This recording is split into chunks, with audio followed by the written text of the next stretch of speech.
আপনার অভিনীত জীবনের প্রথম দিনটার কথা মনে পড়ে? মনে পড়ে।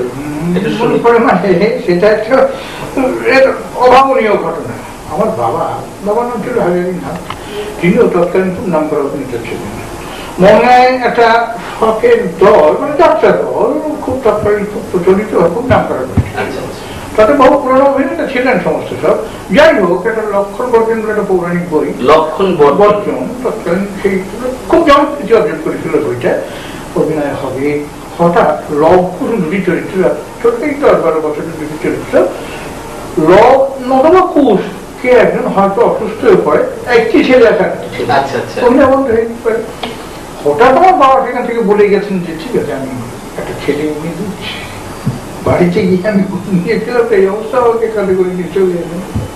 বাবা দিবা কিনে কোথায় যাচ্ছে, তারপরে এনে যখন ফেললেন তখন তো মনে একটা গাড়ি ঘোড়া ছিল। আচ্ছা, যাই হোক, এসে ওখানে হাত চালিয়ে তখন আসছিল আমাদের ছিল, সেখানে নিয়ে এসে সারি ঘর যখন দিলেন সময় চারিদিকে চাকরি আমার রান্নাও পাচ্ছি, আবার কেমন একটা বিষয়ে চারিদিকে অত পোড়াকে জন্ম একটা ভয় সমস্ত। তারপর কি আমাকে সাজিয়ে গুজিয়ে দেওয়া হলো। এখন খুব কপালের জোর কি, মানে ক্রস একসঙ্গে দুটি ছেলে তো, তার কিছু সব জানা আছে, আমার কিন্তু তার সঙ্গে যাওয়া আছে। এই আমার প্রথম জীবনের অভিনয়। থানা, বনগা থানা, তাদের এই সাংস্কৃতিক অনুষ্ঠান কিছু অর্থ বাকি তাদের সেটা দিতেন। সেখানে ভালো ভালো সমস্ত সব অভিনেতা অভিনেত্রী বড় বড় পেশাদার দল আসেন, অভিনয় করছেন। এই তো তখন আমার গণেশ মায়ার বাঁধন বলে একটি নাটক তপন কুমার অভিনয় করি। মায়ার বাঁধন। গণেশ তপন কুমার যখন লাস্ট তিনি গ্রিন রুম থেকে আসছেন, একটা লাইট করেছে, তিনি প্যারালাইসিস হয়ে গেছে, তিনি বেরিয়ে আসছেন, মানে তার অভিনীত চরিত্রটা প্যারালাইজড। সে নাকি এখনো কিছু কিছু লোকের মনে আছে। কোন সময়টায় নাটকের ঘটনাটা বড় মিষ্টি বলবো, একটু শুনি। বলতে হয় নাটকের ঘটনা হচ্ছে, তখন বাবু যে চরিত্র করছেন সে জমিদার সুরজিৎ সিং, তার স্ত্রী সেই মুহূর্তে মারা যাচ্ছেন, বাড়ি থেকে হয়েছে বিজয়া দশমীর দিন। প্রতিমা বেরিয়ে বাড়ি থেকে নিয়ে যাচ্ছে, স্ত্রী অসুস্থ হয়ে পড়েছেন, নৌকোয় উঠে যাওয়া আমাদের সংগঠিত হয় আর কি। হ্যাঁ, জমিদার বাড়ির নিচে সেখানে নৌকা করে প্রতিমা চলছে, 7 পাক দিচ্ছে, প্রতিমা বিসর্জন, স্ত্রী যে অদ্ভুত ঢাকের বাজনা হচ্ছে, বিদায় বাজনা, বিসর্জনের বাজনা, বিসর্জন বাড়ির প্রতিমা হবে বিসর্জন, দুর্গা প্রতিমা বিসর্জন। জমিদার এই কথাটা শুনতে পেয়েছেন, একটা কিছু বেরিয়ে আসছে,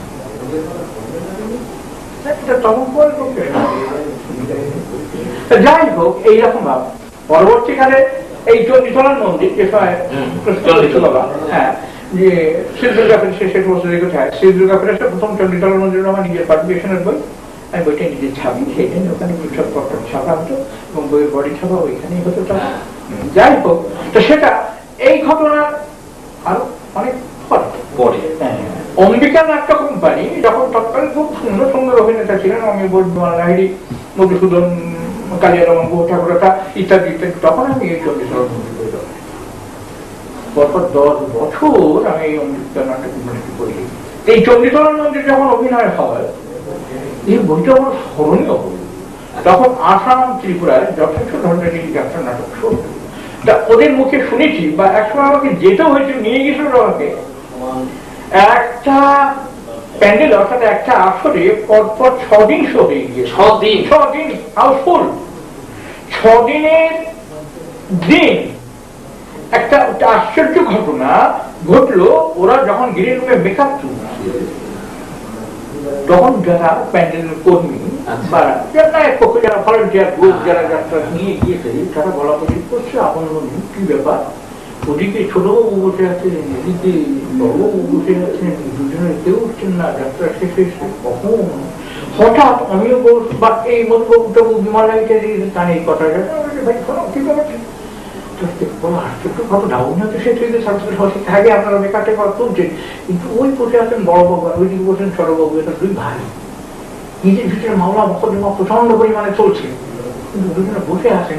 তাই বলা হয় এটাও তখন গ্রিন রুমের পর্দা মেকআপ আছে, কারো হয়তো মেকআপের মুখ অর্ধেকটা তুলি, সব এটা একটা বেশ আগ্রহ সহকারে পর্দা সরিয়ে দেখছে। তারপরে হঠাৎ এরা জানতে পেরে ওদের একটা সম্বিত ফিরে আসে, ওরা তখন দুই ভাই উঠে দিদি প্যান্ডেল বাড়িতে গিয়ে পরবর্তীকালে আমরা শোনা এদের মুখে মাকে ডাকছে। ছোট ভাই কোনোদিন মাকে মা বলে ডাকেনি, বড় ভাইয়ের দিকেই মা থাকতো, ছোট ভাইকে ডাকতো মা মা ওটা দরজা খুলে দাও। মা নাকি আশ্চর্য হইলেন, কি ছোট ছেলে তো দীর্ঘদিন মা বলে ডাকেনি, ও তো ওই দিকে থাকে বাড়িতে পরিষ্কার করে ওটাচ্ছে। উনি হঠাৎ ঘুম করে দরজা খুলে দিয়ে দেখেন ছোট ছেলে ছুটে গিয়ে মায়ের পারল মা পারফেক্ট নিয়ে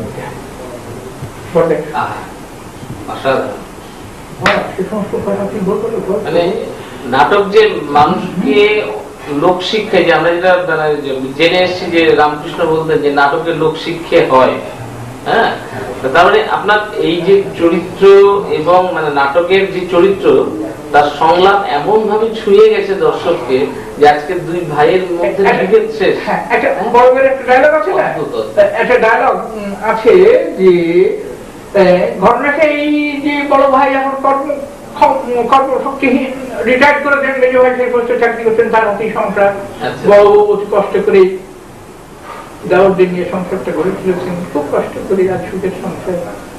তখন মেজও তিনি সংসারের কর্তৃত্ব চাইতেন, এই নিয়ে একটা ক্রাফ সৃষ্টি হয়েছে। মেজো ভাই কি বলছে না, মেজো তা হতে পারে না, সংসারে কলহ আছে। তখন বড় বউ বলছেন না ঠাকুর কিছুক্ষণ আগে একটা ডায়লগ আমাদের এই বললেন না, ভগবান সাক্ষী রেখে বলছি ঠাকুর অনেক কষ্টে সুখের সংসার গড়ে তুলেছি, যে যা চায় তাকে তাই তো তবু কোনোদিন এই সাধনার সংসার ভাঙতে আমি দেব না, ভাঙতে আমি দেব না। তা এই যে ডায়লগ গুলো বড় ভাইয়ের মুখ থেকে একটা নাটকের মধ্যে দিয়ে যদি এই ডায়লগ আছে, বড় ভাইয়ের মধ্যে যদি এই ত্যাগ আছে, ভাই ভাতৃপ্রেম যদি এইভাবে উঠে পড়ে, পরে মেয়েরা অর্থাৎ বউরা এসে যে সংসারে তাহলে একটা কখনো বিবেক সৃষ্টি করতে পারে, একজন তো ত্যাগ স্বীকার করতে হবে। মেজ বউ সেই জন্য তিনি বলছেন যদি মেজ বউ আজ এটা চায় তাকে দিতে হবে, তাহলে সংসার বানাতে হবে না। আমরা যদি ঘরটা না ছাড়ি তাহলে পরে ভেঙে যাও নিশ্চয়ই, যার ক্ষমতা সেই যদি একটা ধরে রাখতে চাই। তখনকার দিনে আমরা আমাদের নাটকের মধ্যে দিয়ে দেখো বাবা কোথাও কোনো জায়গায় যদি দর্শকদের অনুরোধে আমাদের মনকে উত্তর প্রশ্ন করতেন, তাহলে আমরা প্রথমেই বলতাম যাত্রা নাটক, নাটক হচ্ছে লৌকিকতার ধারক এবং বাহক। আমার রক্তরাঙা মাটি, রাজা সীতারাম, আহ্বান, এই সমস্ত নাটকগুলো আমার এই সাম্প্রদায়িক ভিত্তিক লেখা এবং সম্প্রীতির উপর, আমার প্রতিটি নাটক সম্প্রীতির উপরে লেখা। যার জন্য দেখো বলতে গেলে কি বা বলবো, এখনো কিন্তু আমাদের এই ইন্ডিয়ায় বিশেষ করে পশ্চিমবাংলার ভিতরে বহু বহু মুসলমান আছেন।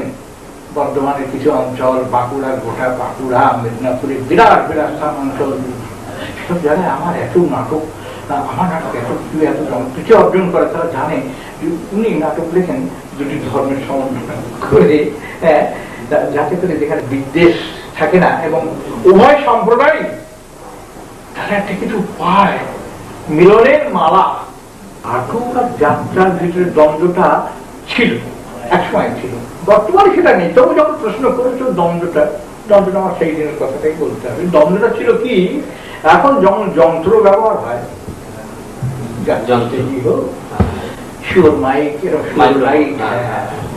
দেখা যাচ্ছে তখন সেরকম ছিল না, তখন চারটে হেঁচাঘাটি চলতো, মাইক টাইকের কোনো পালায় না, চারদিকে প্যান্ডেল লোক ভরা, হয়তো স্বামী স্ত্রীর ভিতরে একটা লাভ সিন নিয়ে কথা হচ্ছে, সরো আমি তোমায় ভালোবাসি, একটা মেলোডিক অ্যাকশনে বলতো, তাহলে সেই দর্শক শুনতে পেত না। হ্যাঁ, এটা ঢেউ মেলোডিক অ্যাকশন, হ্যাঁ, এসো কেন দেরি করছো, এটা মেলোডিক অ্যাকশন। কেমন সাধারণ জিনিস কি, একটা পুকুরে স্থির জলে একটা ঢিল ফেলা যায়, একটা বুদবুদ উঠে একটা ঢেউটা কাটে, ঢেউটা হতে হতে হতে হতে হতে কিনারায় গিয়ে মিশে যায়। তা ঠিক এই যে ঢেউটা, এই বিরাট জনারণ্যের মাঝে এই যে বাচনিক ভঙ্গির যে সুরের ঢেউ লাস্ট এবং শেষ অংশের দর্শকদের কানে পৌঁছে যাচ্ছে, সেই কারণে ছিল আগের এটা যাত্রা, এটা যাত্রা বলা, যাত্রা বলা হতো যাত্রা। কিন্তু এখন এই যে নাটক আর যাত্রার দূরত্ব অনেক কমে গেছে, এখন তো আঙ্গিক বদলেছে, যথেষ্ট বদলেছে। তখন দেখা যাচ্ছে কি, হয়তো দূরের দর্শক সেখানে হয়তো শুনতে পাচ্ছে না, তুমি তাকে বোঝাতে হবে না তুমি হাত দিয়ে যাও। যাও। কিন্তু এখন একটা দরকার হয় না বলে এই যাত্রা টিকেশন আর এই যে নাটক কিন্তু অনেক কমে গেছে। আমরাও কিন্তু এখন জীবনের যে শুভ সময়, যে শুভ দিন চলে যাচ্ছে, এই দিনটা আমার জীবনে আর অর্জন হবে, আর ফিরে আসতে পারবো আমার বিশ্বাস হয়। কারণ বাবা বলতে গেলে সব কথাই বলতে হয়, আমি বড় কায়িক পরিশ্রমের মধ্যে দিয়ে বড় সংগ্রাম করে আজ আমার নাট্যকার হতে পেরেছি। তো এই সংগ্রাম করে এইখানে আসা, আমি বলছি একটা বিরাট সাধনা, বিরাট গুরু বল, অর্থাৎ গুরু আশীর্বাদ, যেন আশীর্বাদ যেন না হলে কথা সমস্যা নেই, সেটা না, কিন্তু বারবার এটা জীবনে আসে।